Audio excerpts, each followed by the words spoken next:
Even closer, huh? Yes.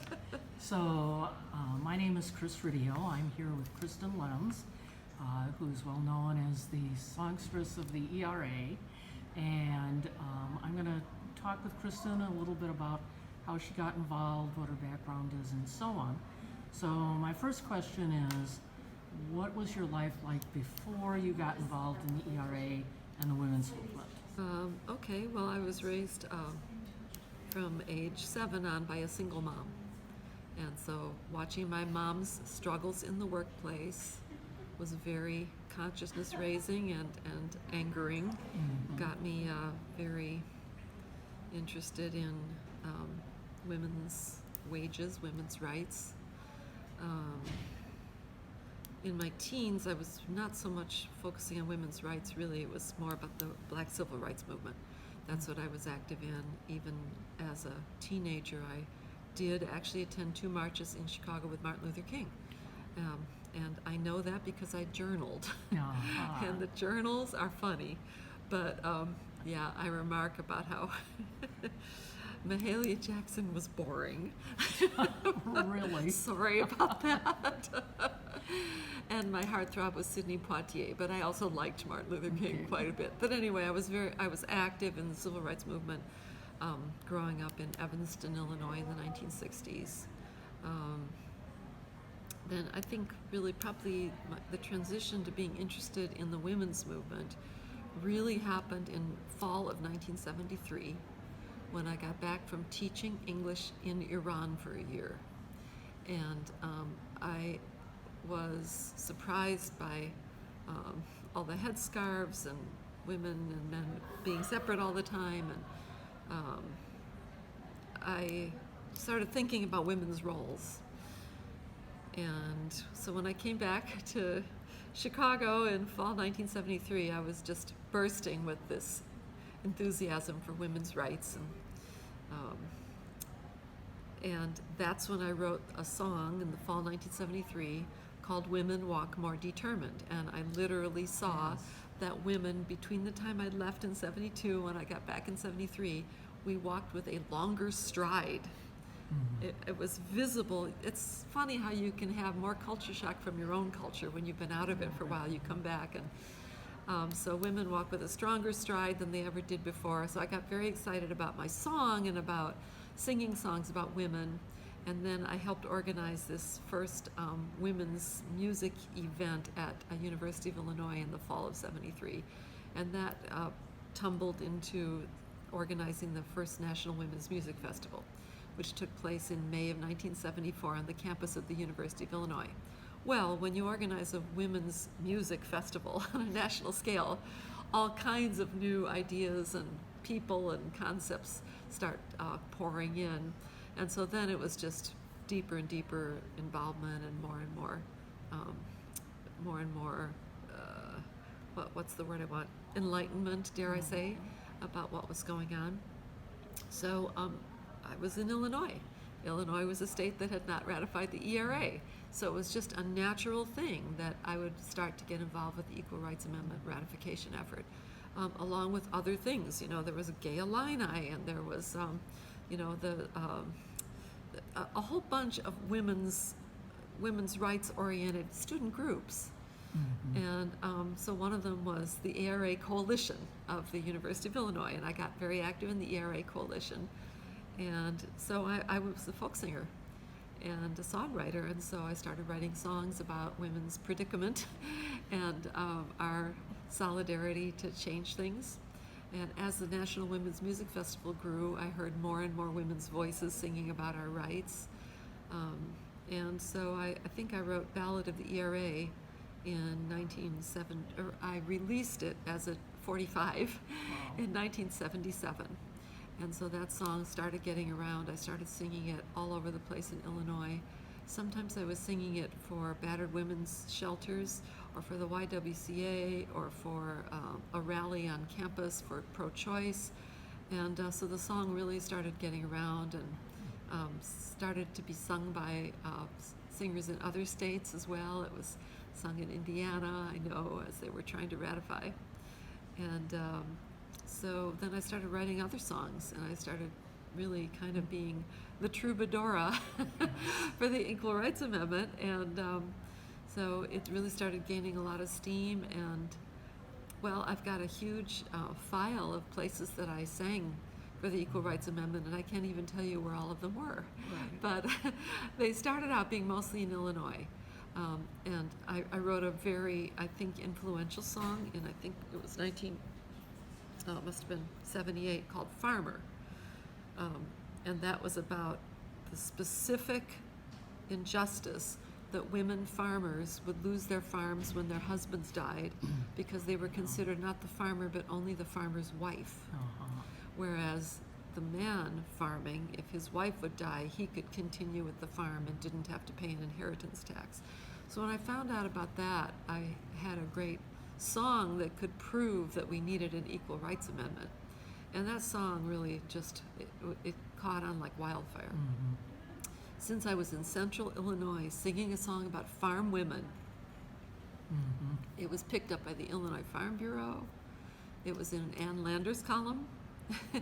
It was on Market to Market, which was a nationwide show in Minnesota about farms.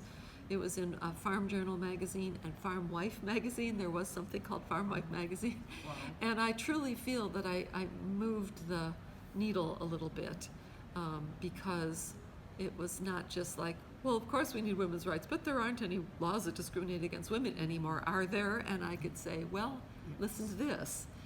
So that song really got a lot of coverage. It was sung by some other musicians, and it was on my first album.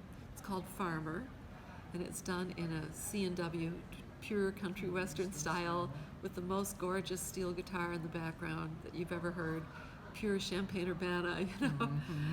So that also helped because, you know, people realized that my songs could make arguments. Right. And so I really started singing a lot for the ERA in the late 1970s and then into the 1980s. And then as the campaign heated up, I started singing at a lot of national conferences of National Organization for Women and big ERA rallies, a huge one in Chicago, another huge one in Springfield, and then several in D.C., and then I sang in front of the Mormon Tabernacle. Really? Wow. When Sonia Johnson had been excommunicated, and we were all there arguing for ERA in Utah. That was a lot of fun. Yes. And then I remember singing at the Indiana Convention Center, I think, for, I don't know if it was National Now or a National ERA convention of some sort. Oh. That was also humongous. Yeah, very connected to the women's movement in the 70s was the whole women's music movement. And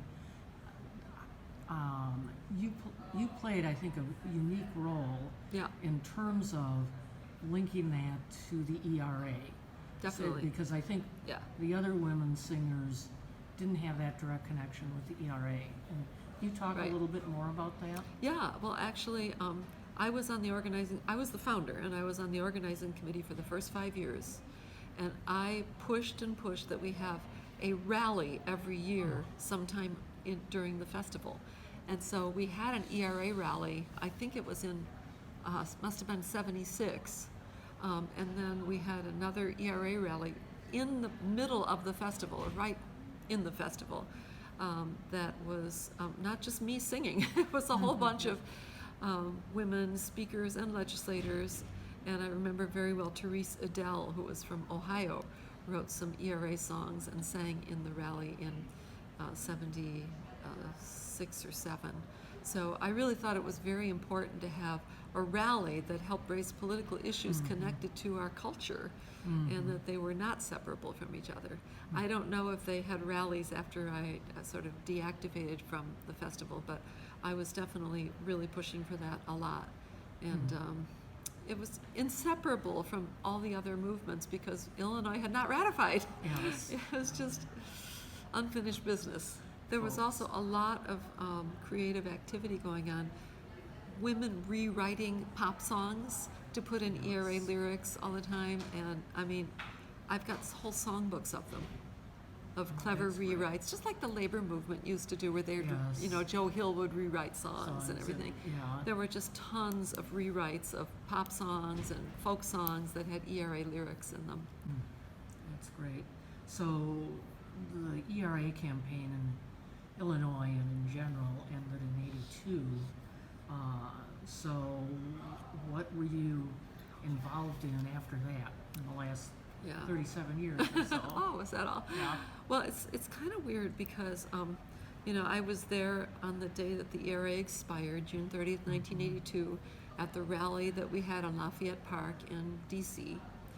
And I realized it was almost like being a pastor or something, because I realized I had some role in helping people overcome this horrible defeat and not get suicidal and feel that it was still worth, struggling, that we would have the ERA sooner or later, and it would just look like it would be more like later than sooner. And so in preparation for that rally, which I knew was going to be really one of the, like a mass funeral sort of, I decided to record a live album. And that seems kind of counterintuitive, because why would you want a live album at such a downer event? But actually having this album that was going to kind of capture where we were at also helped the crowd get more positive, because I said, there's a lot of exciting things going on here, and one of them is that I'm doing a live album about the Equal Rights Amendment. And so I felt that, I was kind of moving things in a more positive direction. Also, it was raining that day. Yeah. Remember? Yeah. Yeah. So I did this live album. Bowden Sandstrom was the recording engineer from Women's Sound in D.C. It ends up that because the rain was pouring down, we could really only salvage 3 songs from that live rally. And so 2 weeks later, I completed the rest of the live rally in Champaign-Urbana at a restaurant.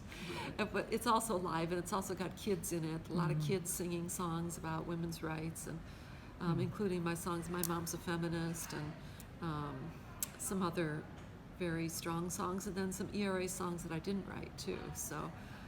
So I released that, and I truly felt like it was a bit of a salve for a lot of us that were hurting.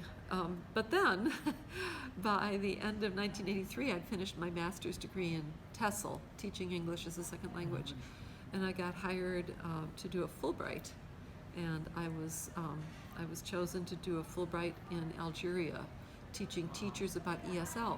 So I left in the summer of 1983 for 2 full years, and that was a big dramatic turning point in my life, because the women's movement was kind of decomposing on some levels, and I was gone for 2 whole years. When I came back, it didn't take long until I moved into being married and having children. So I really never pursued music as a full-time career again after that, and I would have been very ready and willing to sing all of these feminist songs anywhere, but there was no longer an audience for them. They dried up and went away. So you've been teaching since then? Yeah, I taught ESL, English as a Second Language, to immigrant adults for about 15 years. Then I finished a doctorate in reading. And when I finished the doctorate in reading, it allowed me to teach teachers. So I'm now in a school of education, and I teach teachers about ESL and bilingual education and related topics, which include cross-cultural education and some things about American history, which do kind of involve the women's movement, but more tangentially than directly. But I also still sing my songs whenever I have an opportunity, whenever I'm invited, and I know that they are a part of history. I know they're an important part of history, and I'm very proud of that. I wouldn't change a thing. But the cool thing is, Smithsonian Folkways. Folkways Records was bought by Smithsonian organization. They have a record label, and they do kind of folkloric American stuff. And my song, Ballad of the ERA, is on 2 of their compilations as part of American history. The first one is called The Best of Broadside. That was a compilation of songs that appeared in this little mimeographed song magazine out of New York City, which was the first place to release Blowin' in the Wind. and a lot of other songs. And my song, Ballad of the ERA, I sent it in, and they published it for their audience of 200 or whatever. Yeah, right. But Smithsonian Folkways thought this was very important historically. So they had a 5 CD compilation with extensive liner notes that actually won a Grammy for liner notes Really? that includes Ballad of the ERA. And then, no more than a month ago, we're in 2019 now, they've released a new compilation. A Ballad of the ERA is on that as well. So I'm very, very happy and gratified about that.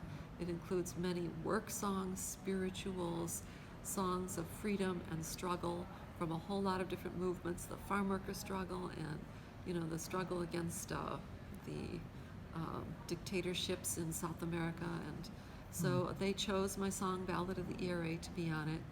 And I could not be more gratified to be represented, to have our movement represented in that way in American history. Yeah, that's terrific. That really is. Yeah, and that's right on the eve of the centennial of suffrage. Yes. So also very important. Yes. And where do you see things today? Well, as Charles Dickens said, it's the best of times and the worst of times. Yes. It's terrifying. I really worry about our rights, democracy, and global war almost every morning and every night. I'm terrified. I'm also terrified for the rollback of environmental standards, which if we don't lower global warming, we won't have any movements because we won't be able to live. So that is really my foremost concern. We've got to lower our carbon output. The women's movement certainly has transmogrified in a lot of ways. There are young people coming in. The issues are different. Some of them are the same. Obviously, the right to reproductive freedom is still key, more so than ever. And I guess we have to win that right all over again. Every generation, you have to win your rights all over again. It's never given to you in perpetuity. I think the Equal Rights Amendment is going to be an amendment very soon. I have the feeling that there's momentum, 2 states left to go as far as I understand, and the centennial of suffrage is important. Yes. I think we would all like to see this, kick through the goalpost. I mean, in the larger sense of things, I think we're tiptoeing with very frightening forces. The nation is in danger, and I am not a person that thinks that a woman candidate would ipso facto be better. It has to be somebody who's pro-women's rights, and that the best woman for the job might be a man. I really think, we have to convey all of these things to the generation that's growing up right now. I don't want them to get alienated and not be involved, but the new freshman class of the House of Representatives is just so inspiring. I am a professor at a school that had Representative Lauren Underwood give the commencement address this morning, talking about being the youngest African American woman ever elected to the House of Representatives, and the whole cadre of new women coming in the new class. Yeah, and honestly, all these demure graduates with their caps and gowns, they were hooting and hollering for her. Just loved it. And I have 2 grown children who are trying to figure out if there's any future for them on this planet. It's hurtful to even have to discuss those things with them. Are we gonna? Yeah, it gets. It's difficult to know. It is. They're committed to social justice, and they just want to figure out how on earth to live. Yes. So I'm very lucky to be an educator as well as a singer, so I get to talk about important issues with teachers all the time. And teachers are so cool. They're just so wonderful. Teachers are changing their practices to listen more to students and understand where they're coming from, not look at children who come with challenges as having deficits, but having resources that can be tapped. It's such an important mind change, to think that way. And then I sing, I'm writing a musical about the life of Jane Addams and my great-grandmother. Really? Right now, where we're sitting here in the UIC library, we're about 2 blocks from Hull House. Hull House is the place where my great-grandmother came when she was 12 years old, begging Jane Addams and Ella Gates Starr and Julia Lathrop to run across the street and help her mother, who was in childbirth and being beaten by her alcoholic husband. That is a true story. It was my great-great-grandmother being beaten by her husband. Jane Addams, Ella Gates Starr, and Julia Lathrop came across the street to 801 South Halsted, where my family lived, and rescued my great-great-grandmother. Wow. You're writing a musical about Yes, that? I'm writing a musical. Exciting. Yes, it's something to look forward to. It's close to having a draft done, and we have written records. My grandmother was one of the children that went to the Mary Crane Day Nursery when her mother, who was a single mom, was working as a laundress. And we have many records, both oral and written, about my family's relationship with Jane Addams. She's been the guiding star of our family for years and years. And I love Jane Addams. I want to channel Jane Addams really the rest of my life, because Jane Addams never felt something was outside her domain of expertise. Mm-hmm. She just looked at the problem and said, now let's all sit down and figure out what to do, and let's try this.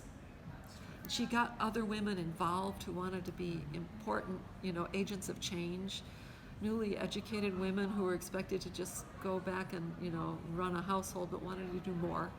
So there really is a whole historical train of women, moving into public life in this country. Mm-hmm. And it's been remarkable, and it's still happening. It's still going. Anything else you want to talk about? Just never give up. Never give up. Never give in. Never give up. Never give in. Keep plugging, and Great. freedom's voices never die. Rain, rain, go away. Give us sunshine and ERA.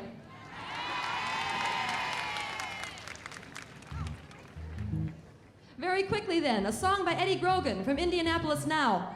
It's a song that quotes a famous 3-word phrase that Susan B. Anthony uttered years ago. Do you know what that phrase is? All right.